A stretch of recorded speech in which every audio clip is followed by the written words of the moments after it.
Hey guys, Ron here. Today I'm out in front of a very infamous location. I'm going to show you the house, show you me saying hello, and then the home. Right there, this is the home where Playboy playmate and actress Dorothy Stratten, who had a very promising career by the way, said her acting she probably would have been known as more of an actress than a Playboy playmate if she had lived.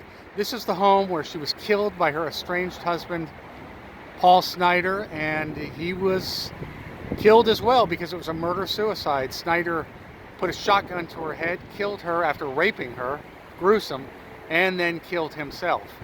Now the story of Dorothy Stratten, by the way, I'll say right now that you see the upstairs and downstairs. The downstairs is where when they were married, Snider, and I'm shouting because we're literally right across from the freeway. There's a sound wall just in front of me. So these people live with freeway noise 24/7. The downstairs is where Dorothy Stratten, when she was married, lived with Paul Snider. The upstairs, they had a roommate, a doctor, cosmetic surgeon, I believe. So the downstairs was there. The doctor lived upstairs.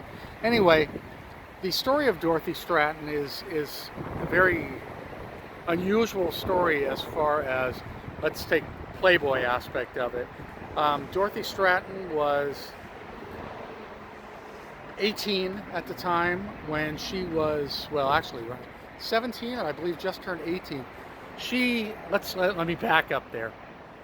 Dorothy was raised by a single mother. There were two other siblings, a sister and a brother. And the sister and the brother and Dorothy worked very hard to help support the family. In fact, Dorothy worked all 4 years of high school to help support the family, including her mother. Now, when she was 18, she was working at a Dairy Queen, if some of you might remember what those were, up in Vancouver, British Columbia, when she was discovered by a customer who walked in. His name was Paul Snider. Now, Snider had a very, very dubious reputation. Paul Snider was essentially a pimp. He had different jobs. He promoted car shows and things in Canada. But when that wasn't enough for his exorbitant lifestyle, he became a pimp. He was known as the Jewish pimp. Not a very nice thing to say, but that's what he was known as. Big gold star David around his neck, and he drove fancy cars, and he had jewelry, and he thought of himself as a real bon vivant, a real player. So Snider was 26 when Dorothy was 18. He convinced her to take some photos, I believe Polaroid photos at that time. And his dream was to get a girl of his in his stable to be in Playboy. Well, so he kind of homed in on Dorothy and stopped the pimping, at least for a while. And he eventually got the photo shoot, got out to Playboy. Now, Dorothy's mother claimed afterwards that she did not sign a consent form for the photos to be taken, that Snider must have forged them, and that's very easy to believe, knowing what we now know about Paul Snider. So later they did go to LA.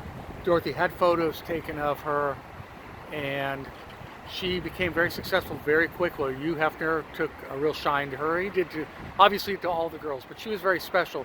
And Dorothy Stratten was completely unlike what they were looking for their 20th anniversary playmate. Dorothy Stratten, excuse me, by all accounts, was literally wholesome. Some noise going on down there. Who knows what it is? It's windy today. Something must have knocked over. She was wholesome. She had one boyfriend apparently before Snider in high school, and that was pretty much it. Like I said, she was working to help support the family, and by all accounts, at least before she moved to LA, we don't know about afterwards, didn't drink, didn't drug, was definitely not a party animal, was not a party animal when she got to Los Angeles, but she was living in that lifestyle. So first she came out and they sent her to work at the Playboy Club, but in Century City at that time, which doesn't exist anymore. But by the time she was only 18, so she couldn't serve alcohol to the guests. She had to be 21, so she was known as the Door Bunny. She greeted customers at the front entrance of the Playboy Club. Now later, she was in Playboy. She did a photo spread and she was very successful, very popular, and very likable, and by all accounts very sweet. But this whole time she felt she owed Snyder, who was, very much her Svengali. Snyder had a terrible reputation, and Snyder's ambition in life was to ride off her coattails financially, which he did, and to be buddies with Hefner at the Playboy Mansion. Every time Snyder came to the Playboy Mansion with Dorothy, everybody kind of winced. They did not like him. He was sleazy, he was scummy, and they suspected and knew rightly that he was living off Dorothy's money and growing fame. Dorothy went on to be in a movie called Galaxina. She was on a guest spot on the Buck Rogers TV show. So Dorothy had a burgeoning movie career. Keeps going in and out of focus. Sorry about that. So Snyder eventually would start coming to the Playboy Mansion on his own. Excuse me, the wind is making my eye burn. He'd start coming to the Playboy Mansion on his own. And of course, eventually he promoted another, he would hit on other girls at the Playboy Mansion, in the grotto, acting like he owned the place, acting like he was a celebrity, but he was a wannabe, and they did not like him there. And after he hit on a girl, apparently unsuccessfully, another girl, while he was still married to Dorothy, in the grotto at the Playboy Mansion, he was banned after security got him out of there, which really pissed off Snyder. Another rejection. Now at this point in her burgeoning movie career, Dorothy was introduced to film director Peter Bogdanovich. Peter Bogdanovich did The Last Picture Show in 1970. He had done, by that time he had done, he was about to do Nickelodeon. He had done Nickelodeon, actually. He had done, I am Paper Moon, one for Tatum O'Neal, won the Best Actress Academy Award at like 8 years old.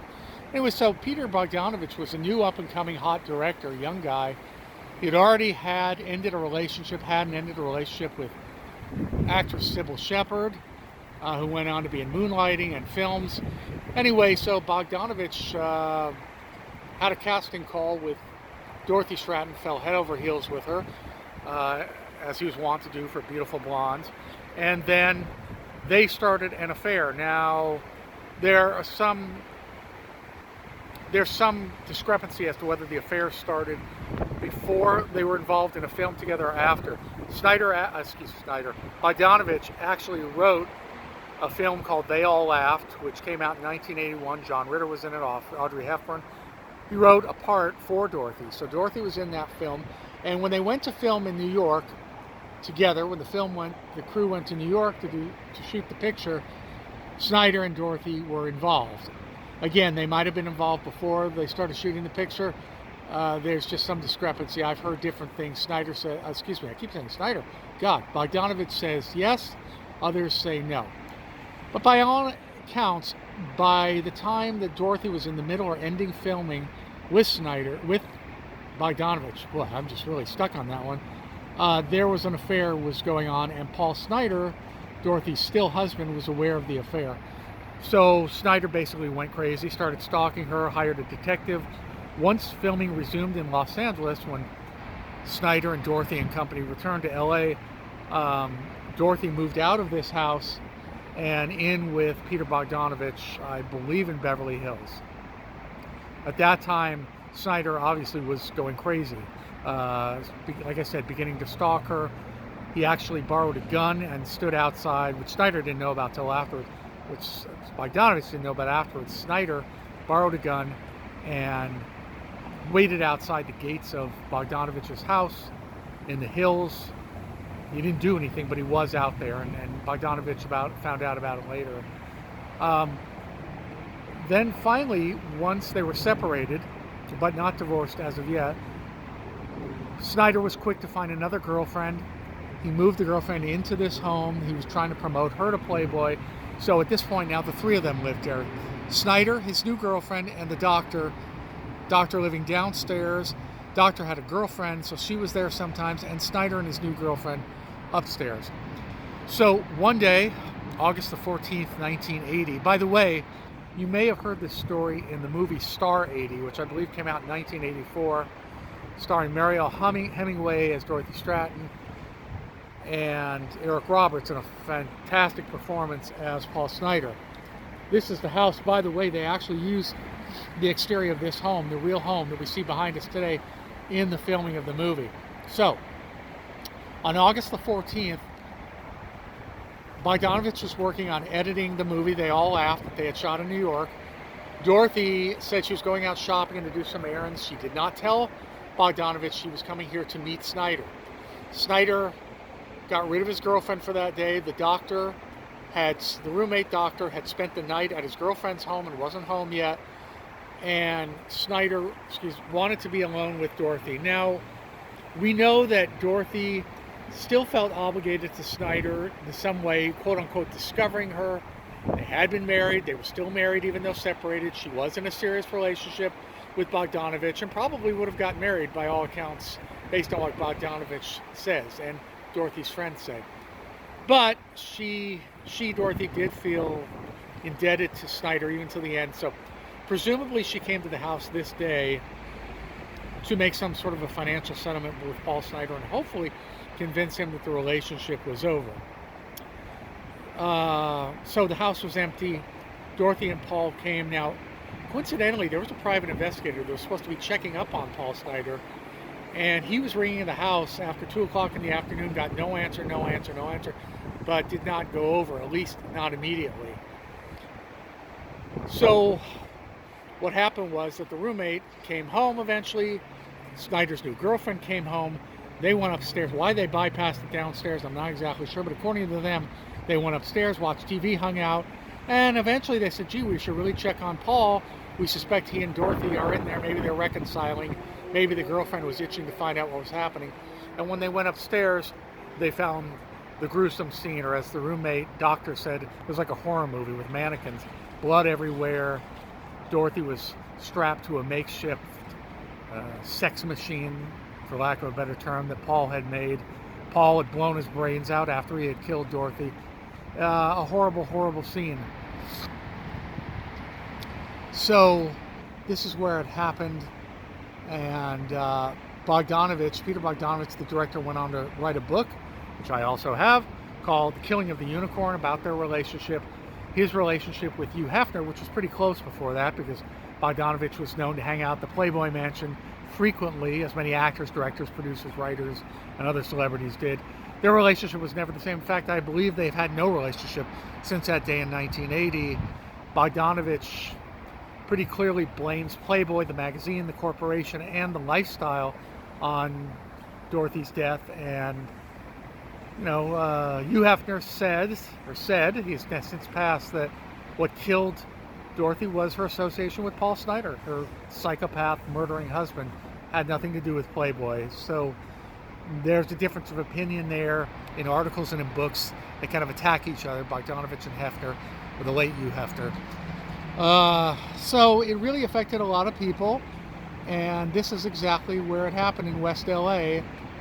And I would imagine that as Dorothy's career grew, well, she was already living with Bogdanovich, but they might have been a happily married couple, at least hopefully for a while, living up in the Hollywood Hills or in Beverly Hills. But unfortunately, she never made it this far, and her life ended right there in the upstairs bedroom. Pardon me, in the downstairs bedroom, August the 14th, 1980. Okay, folks, well, that's it for today. I don't know what else I can tell you about this story other than it's fascinating.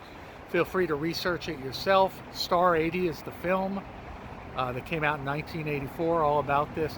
There's also a TV movie called Death of a Centerfold, starring Jamie Lee Curtis, which was not well received, but the film was well received. The TV film Death of a Centerfold, bad ratings, good reviews, good critical reception for Star 80, and I agree, it was a great film. And it depicted the offense pretty realistically, I'd say, except they did not include Snider's new girlfriend being in the picture, and they changed the names. They changed Bogdanovich's name, changed the roommate's name. Other than that, it was pretty true to form. Changed Hefner's name, or not Hefner, but like I said, changed Bogdanovich's name for some odd reason. Anyway, that's it for today. This is my channel, Infamous and Famous LA. My name is Ron. I'm out every day, wind, rain, you see a lot of wind today, to bring you these great stories. And I love it. I do it because I love it. So please, if you like the channel, please support me. Please subscribe. Please put comments in the comments section. I will respond. And please give me likes. Appreciate all of it. Okay, folks, on to the next adventure. We'll see you next time. Thanks again. Bye.